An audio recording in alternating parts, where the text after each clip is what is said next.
This is Desiree Dubois, and welcome to Let's Talk Success. We are a global membership-based networking community and resource center for women professionals and entrepreneurs. And we are doing radio shows and TV shows and mastermind meetings and seminars and awesome live events.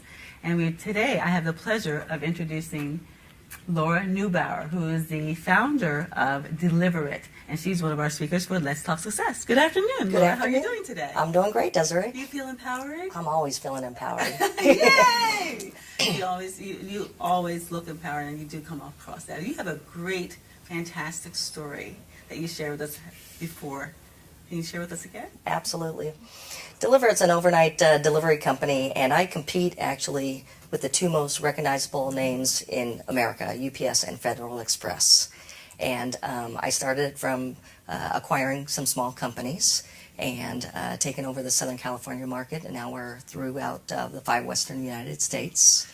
And we have doubled and tripled our company, starting it from a small delivery company in Los Angeles to a multi-million-dollar business within 5 years. Wow. Yes.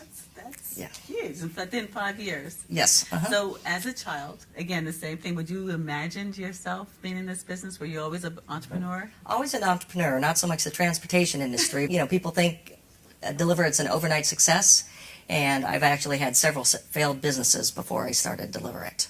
But as a child, I guess what gave me the entrepreneurial spirit is I came from a large family, not a lot of money, and it was later in my young adulthood where I heard a story of my parents who owned a restaurant in Wisconsin, and my dad was offered the very first McDonald's in the state. Yay! And he had a steak and lobster restaurant, and he threw McDonald's out of his door saying, "I'm not going to flip hamburgers." So I basically grew up a poor child throughout my life because he did not go for that opportunity. So in my eyes, I always look for opportunity. The different businesses that you started, tell us a little about that. I think it's important that people know that not the first one or everyone is successful. Absolutely. I put myself through marketing and advertising in college, and so I opened up a graphic design company, and that failed. And then I opened up a I figured there's always money in pets and children, so I opened up a pet supply company, and that failed. And I think part of it is we know what we want to do, and we have something we do very well, and we open up the doors in business, but we forget about that part of marketing and going out and selling, and we don't know how to, so I think until you get to the spot where you can really go out and tell your story or have support in the sales and marketing, that's why I think the businesses do fail. We're utilizing the word failure, and sometimes I want to stop on that because not ever trying, I think it's a failure in itself. Not even giving it a try. And I think the fact that you tried it from every single business that you've done, there's a lessons learned. And the best experience is the best teacher. So it really just gave you an opportunity. You just had few learning sessions. Absolutely. You got a few degrees that gave you knowledge, real life knowledge and experience and exposure, because I'm sure each one got better. You didn't make the same mistake twice. Absolutely not. And so that way, and so when people, when you start out with something, which is important to know, you start with something, and if it doesn't work the way you think it's supposed to work, or doesn't create the financing or the success that you feel that you've defined, because remember, we define our success as well. It's going to be specifically up to you to say whether this was a positive experience, a successful experience or not. When you define that, it's okay, it didn't quite work out the way I wanted it to, but from here I've made some contacts, I've learned how to do this or do that. I'm going to take those skill sets and go into the next opportunity. Absolutely. Opportunity. But what did you learn then from those different ones that really enabled you to be able to start one that, Well, I think marketing the businesses a little bit better. I think setting up structure for the businesses as well, and actually keeping your eyes open and not just so focused on exactly what you're doing, so you can add other products, add other lines, keep your eyes open for the opportunities that are out there. Because remember, I run next to the big guys right now, and I don't look at them as competition, because when you look at the competition as competition, it's like, what are they doing and how can I do it better? It's really not what they're doing, but you should look at what they are not doing. And that's where the opportunity, you can create your own opportunities in magic in business if you look at what they're not doing and start providing some of those services. You're absolutely right, because I hear people say, I can't do this because they're doing this or whatever, and it's like, no, you're an individual, you're going to do an individual style a different way, and like you said, just fill in those gaps or do something differently and better. But how did you get into this business? So how did you fall into it, or how did you even buy? What did you have money to buy those other smaller businesses? I mean, I had no money.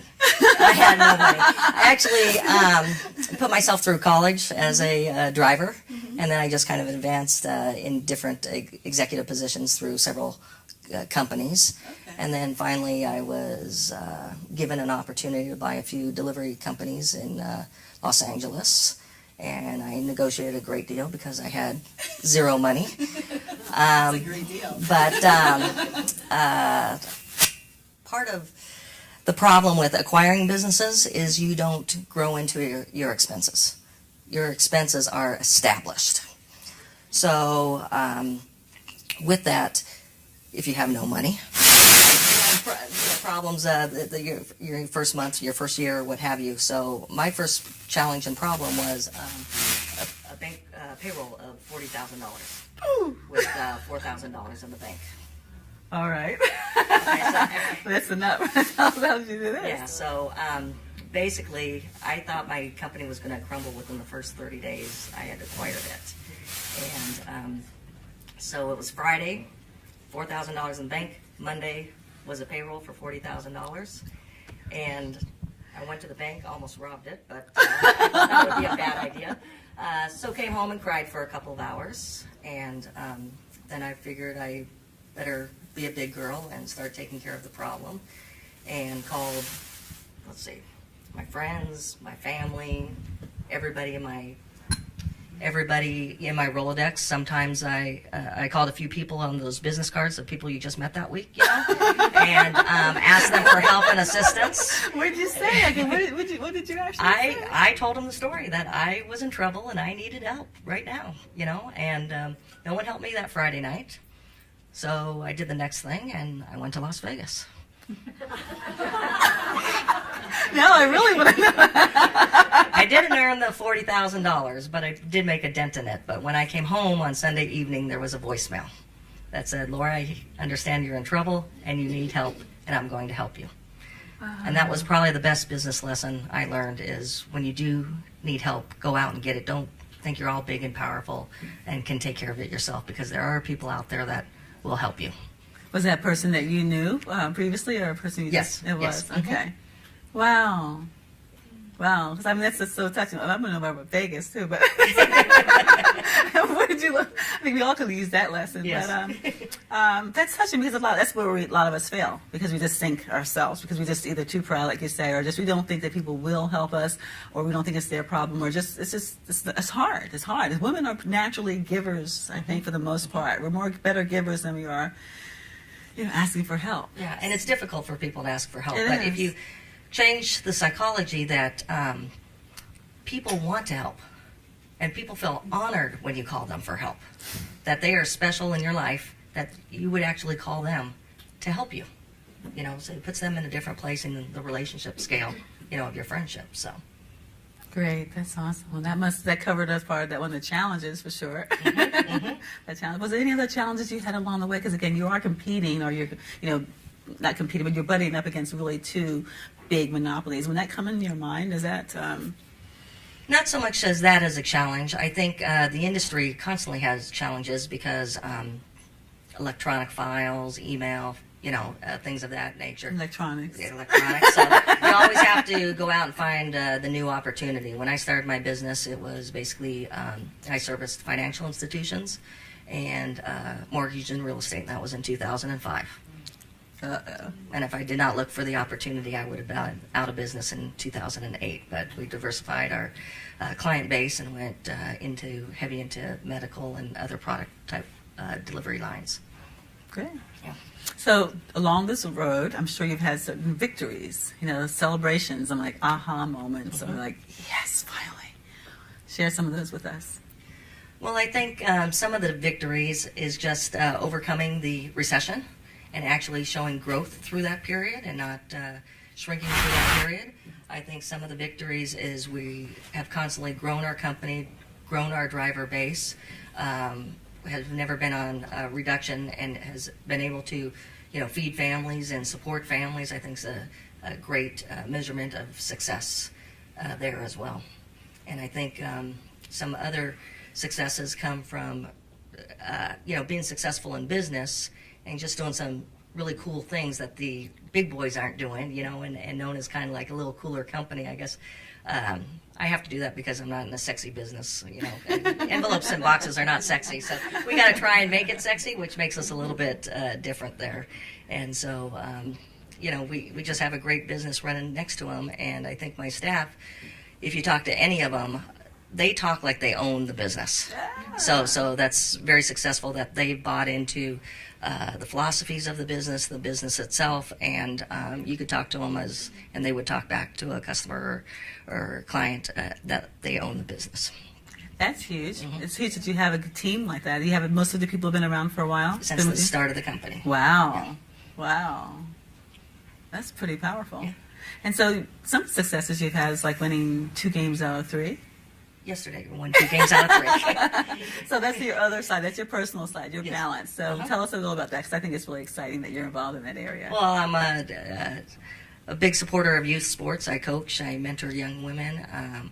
I started a nonprofit called For Every Athlete's Dream, which helps youths and teens continue playing competitive sports and help them either with financial aid or equipment, because I believe sports gives children discipline, structure, and I think they'll make the business owners and leaders of tomorrow. Yeah. So on a personal note, though, in your success of your business, and this happens to some people more so than others, what sacrifices do you think you've made in the results of this, or do you feel that way? Have you made any sacrifices? I feel that way sometimes. That first year when we had the cash crunch, I don't think my family figured out they hadn't gone to a restaurant in a year and a half, but we're over that.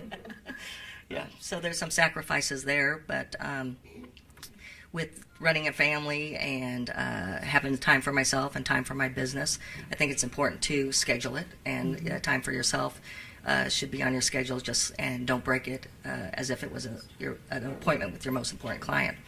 Because you do have a family you spend a lot of time with, and you have other things that you're involved in as well as your business, and you balance it all, and you just schedule it. Just schedule it? Okay.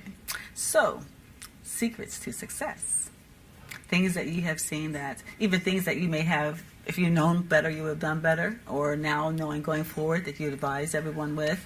What secrets to success would you say you'd share with us? I would say a more structured business plan would have been a secret to success, but I think the culture I have in my company is from a quote from Tom Peters, which is treat your customers like guests and your employees like people, and that's what I make my decisions from, and that's how I treat my clients and my employees.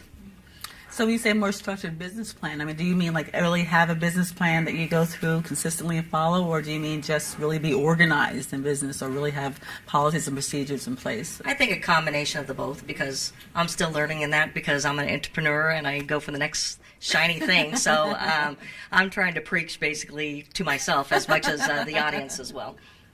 Okay. So that makes a difference as far as the flow. Mm-hmm.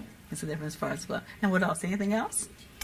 And I think one thing I learned through some of my challenges is a good friend told me a quote about worry.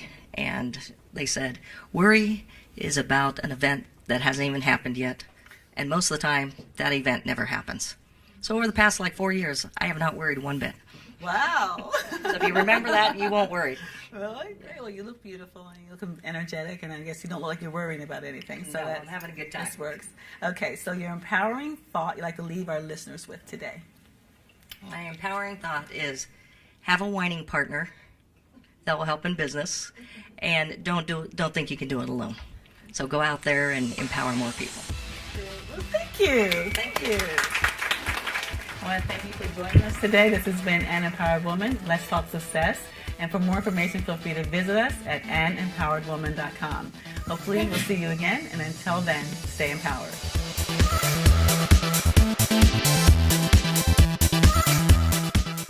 In today's publishing universe, where literally hundreds of thousands of books on history, travel, sports, ecology, yoga and fitness, relationships, cooking, Every imaginable topic in fiction and nonfiction burst onto the market each year. How do you compete?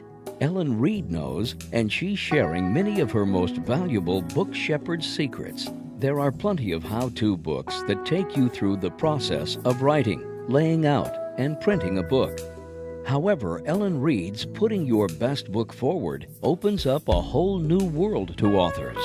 As her clients have discovered with their books as seen here, Ellen describes what you need, and more to the point, who you need to make sure you have a book that looks, feels, and reads like those produced by the mainstream publishers and can stand tall next to them. The publishing industry is increasingly taking notice of self-publishers and taking them seriously. There has never been a better time to get your book into the marketplace.